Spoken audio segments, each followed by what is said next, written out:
सबसे पहले बेटा आप एक वर्ड देखोगे, कॉन्ग्रुएंट वर्ड क्या होता है, ठीक है। तो देखो बेटा, जैसे आपको एक बात बताता हूँ, जैसे मान लो हमारे पास क्या है, एक स्क्वायर है, ठीक है। मान लो बेटा ये जो स्क्वायर है इसकी जो साइड लेंथ है, स्क्वायर का नाम है ABCD, ठीक है। और इसकी जो साइड लेंथ है वो कितनी आई, 4 सेंटीमीटर की साइड लेंथ आ रही है, ठीक। बेटा हमारे पास ऐसे ही एक और स्क्वायर है, उसका नाम है क्या, PQRS, ठीक है। और इसकी जो साइड लेंथ आ रही है वो क्या हो रही है बेटा, वो भी कितनी हो रही है, 4 सेंटीमीटर की हो रही है। बेटा जब भी हमारे पास एक ऐसा फिगर फॉर्म हो जो दूसरे फिगर को सुपर इम्पोज कर दे, मान लो बेटा ये आपकी मैथ्स की बुक है और एक और किसी की मैथ्स की बुक होती, ठीक है। तो अगर मैं उन दोनों मैथ्स की बुक को ऐसे रखूं और बेटा मेरे पास दो मैथ्स की बुक है, ठीक है। जब मान लो मैंने एक मैथ्स की बुक को दूसरी मैथ्स की बुक के ऊपर रखा, तो आपको दिख रहा है कि पीछे कोई मैथ्स की बुक है? नहीं दिख रहा। दिख तो रहा होगा, लेकिन मेरे को समझाने के लिए काफी है कि क्या हो रहा है बेटा। अगर एक फिगर रखूं तो पीछे वाला फिगर पूरे तरीके से छुप जाए, यानी क्या हो जाए बेटा, सुपर इम्पोज हो जाए बेटा, ठीक है, कंप्लीटली कवर कर ले, ठीक है। तो मैं उसको उन दोनों फिगर्स को क्या कहूंगा कि वो दोनों क्या है, कॉन्ग्रुएंट है। बात समझ में आ गई। जैसे बेटा मेरे पास कोई सर्कल भी होगा, उसकी रेडियस मान लो 3 है, एक दूसरा सर्कल है उसकी रेडियस कितनी है बेटा, वो भी 3 है। अब बेटा दोनों की रेडियस अगर सेम है तो मैं एक दूसरे के ऊपर अगर उसे रखूंगा तो बेटा दोनों सर्कल्स एक दूसरे के ऊपर ऊपर सुपर इम्पोज कर जाएंगे बेटा, है ना। तो आपको पीछे वाला सर्कल नहीं दिखेगा, तो वो दोनों सर्कल्स क्या कहलाएंगे बेटा, कॉन्ग्रुएंट कहलाएंगे। बात समझ में आ गई। तो कहीं ना कहीं ध्यान रखो एक बहुत इंपॉर्टेंट चीज, कॉन्ग्रुएंट वर्ड को बेटा डायमेंशन से मतलब होता है।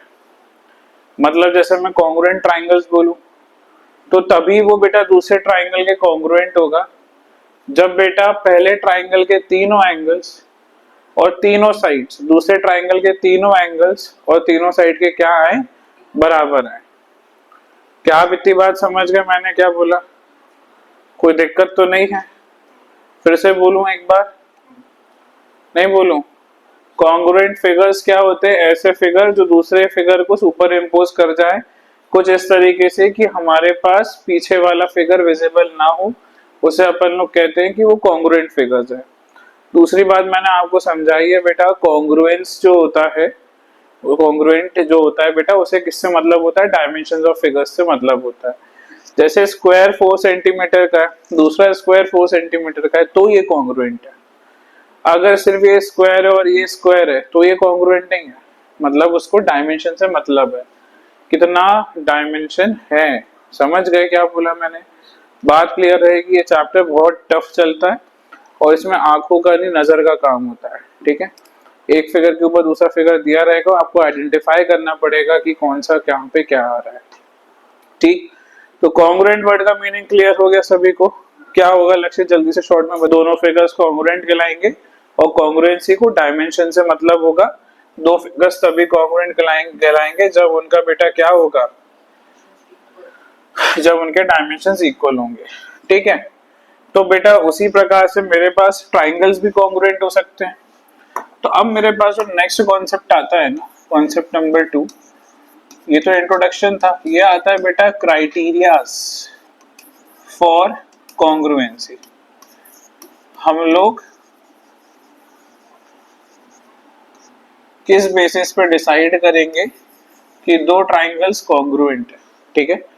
उसमें सबसे पहला जो क्राइटेरिया आता है बेटा वो होता है, फर्स्ट क्राइटेरिया जो होता है वो होता है बेटा SSS क्राइटेरिया, ठीक है।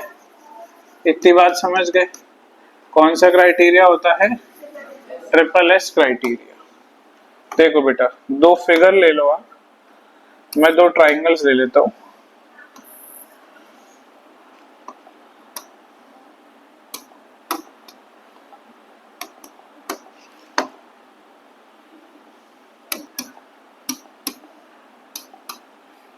हमारे पास बेटा दो ट्राइंगल्स हैं, एक ट्राइंगल का नाम है ABC और बेटा दूसरा ट्राइंगल है उसका नाम है PQR, ठीक है बेटा। अगर मुझे इन्हें कॉन्ग्रुएंसी चेक करना है कि ये क्या ट्रिपल एस क्राइटेरिया से कॉन्ग्रुएंट हो रहे हैं, तो मुझे ये श्योर करना पड़ेगा कि मेरे तीनों ट्राइंगल्स के साइड्स दूसरे ट्राइंगल के तीनों साइड्स के बराबर है। मतलब लेट अस से ये मेरे पास 3 सेंटीमीटर है बेटा, ये मेरे पास 4 सेंटीमीटर है, और मान लो ये मेरे पास कितना है 5 सेंटीमीटर है। ठीक है, तो बेटा ये मेरे पास कितना होगा 5 सेंटीमीटर मान लो, और ये बेटा 4 सेंटीमीटर है, और ये क्या है बेटा 3 सेंटीमीटर है। ठीक है, इतनी बात समझ गए। तो क्या बेटा आपको इन दोनों के साइड्स बराबर दिख रहे हैं? बेटा क्लियरली आपको दिख रहा है कि ए बी जो है वो क्यू आर के बराबर हो रहा है, बी सी जो है वो पी आर के बराबर हो रहा है, ए सी जो है वो पी क्यू के बराबर हो रहा है। ठीक है बेटा, क्योंकि ये तीनों sides of one triangle equal हो रहे हैं तीनों साइड्स ऑफ अनदर ट्राइंगल के, उन्हें अपन लोग क्या कहेंगे बेटा कि वो कॉन्ग्रुएंट है। कौन से क्राइटेरिया से? ट्रिपल एस क्राइटेरिया से। इसको लिखते कैसे? सबसे पहले बेटा ए बी किसके बराबर आया, मुझे साइड बताओ क्यू आर के। ठीक है, बी सी किसके बराबर आया? पी आर के। ए सी किसके बराबर आया? पी क्यू के। तो बेटा हमारे ट्राइंगल्स को क्या लिखेंगे कि ये कॉन्ग्रुएंट है, काय से? ट्रिपल एस क्राइटेरिया से। बेटा देखो ये जो साइन होता है ये कॉन्ग्रुएंसी का साइन होता है। ठीक है, इसमें कहीं ना कहीं एक साइन ऐसा जो होता है ये सिमिलैरिटी के लिए स्टैंड करता है, लेकिन वो सिमिलैरिटी का कॉन्सेप्ट 10th क्लास में। अगर कॉन्ग्रुएंट दिखाना है तो ये सिमिलैरिटी का साइन उसके नीचे इज इक्वल टू का साइन चलेगा। ठीक है बेटा, अब सुनना, अगर आपको कॉन्ग्रुएंट लिखना है तो आप ऐसे डायरेक्टली नहीं लिख सकते कि एबीसी कॉन्ग्रुएंट है पी क्यू आर के। आपको क्या करना पड़ेगा, जो साइड जिस साइड के बराबर आई, ए बी बराबर आया था किसके?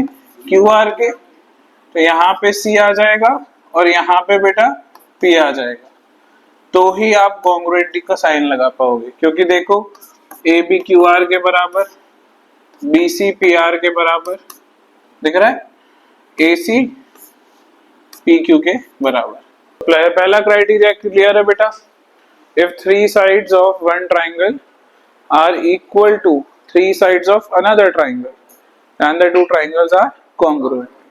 क्लियर है बात? तो देखो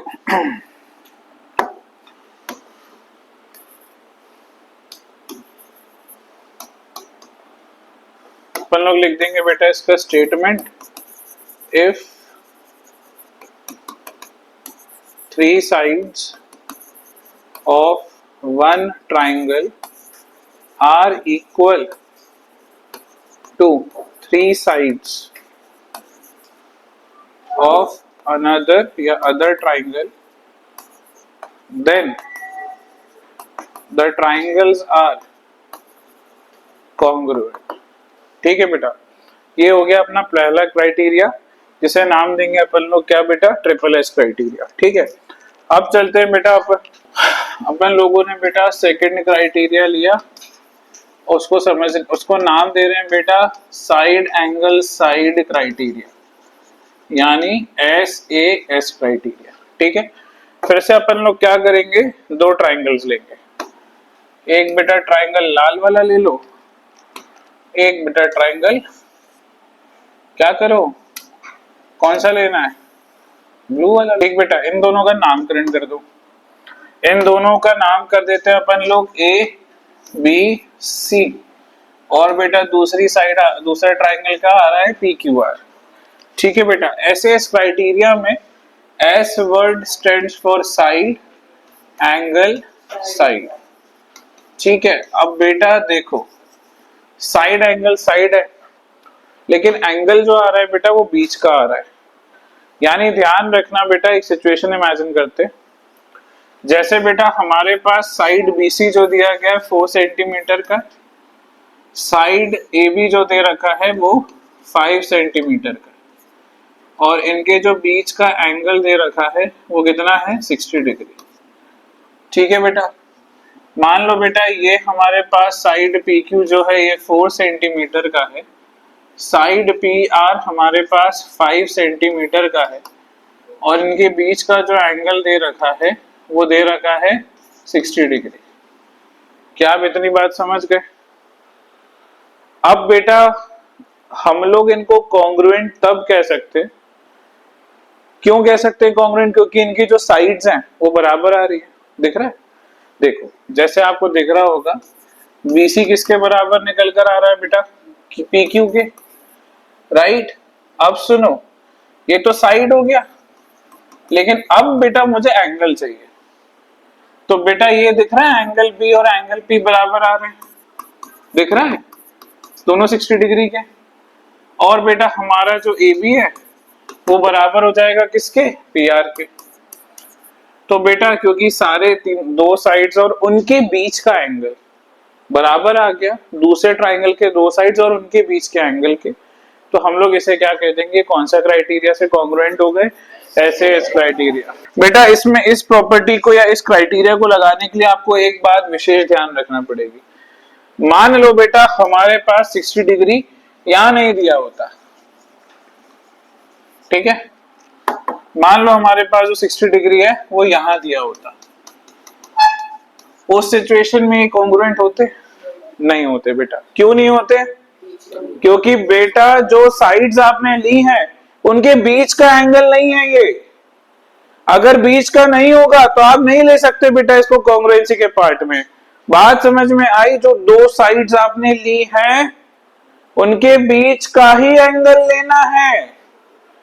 अगर कोई और एंगल भले वो इक्वल हो रहा हो, क्लियर दिख रहा है ये 60 है और R 60 है, लेकिन ये दो साइड्स के बीच का एंगल नहीं है, तो आप उसको लेकर ट्राइंगल्स को कॉन्ग्रुएंट नहीं कर सकते। Got it? बात समझ में आ गई? तो अगर हमारे पास दो साइड्स और उनके बीच का एंगल बराबर हो किसी दूसरे ट्राइंगल के दो साइड्स और उनके बीच के एंगल के, तब आप लोग कहोगे कि ट्राइंगल्स क्या हैं? कॉन्ग्रुएंट हैं। Is that clear? बोलो बेटा, क्या नहीं समझ? तूने पहले देखा एक फिगर दिया हुआ है नॉर्मली अपने को, ठीक है? अपन को दिख रहा है कि एक साइड जो है 5 सेंटीमीटर एक 4 की, और इस ट्राइंगल में भी एक 5 की और 4 की है। इतनी बात समझ गया? अब बेटा तेरे मन में आया कि मुझे ट्राइंगल को कॉन्ग्रुएंट करना है, तो मैं इनके एंगल देख लेता हूं। तूने एंगल देखा, तुझे देखा ये 60 डिग्री है, ये भी 60 डिग्री है, तू खुश हो गया कि भैया 60-60 मिल गए, दोनों एंगल बराबर। तूने एसएस क्राइटेरिया लिख दिया, उससे कॉन्ग्रुएंट है। तो गलत हो गया। क्यों? क्योंकि तूने एक मूर्खता करी थी। वो मूर्खता क्या थी कि ये जो एंगल 60 डिग्री था, जो तूने दो साइड सिलेक्ट करी हैं उनके बीच में आ रहा था, लेकिन ये जो 60 डिग्री है, ये जो दो साइड्स तूने सिलेक्ट करी, क्या उसके बीच में आ रहा है? तो बस बेटा, तो अपन इसको नहीं प्रूफ कर सकते एसएस क्राइटेरिया। अगर तुझे एसएस लगाना है तो दोनों, इसमें भी एंगल उन साइड्स के बीच में आना चाहिए जिसको आप दिखा रहे हो कि वो इक्वल हैं, और इसमें भी वो बीच में आना चाहिए। समझ गए? चलो, तो अपन लोग इसका स्टेटमेंट लिख देंगे। यहाँ पे आ जाएगा एंगल, यहाँ पर आ जाएगा साइड, और यहाँ लिख देंगे अगर सिचुएशन हो रही है तो triangles are congruent by SAS criteria. और बेटा इसका स्टेटमेंट देख लो। स्टेटमेंट क्या चलेगा बेटा? देखो, if two sides and included angle of one triangle is equal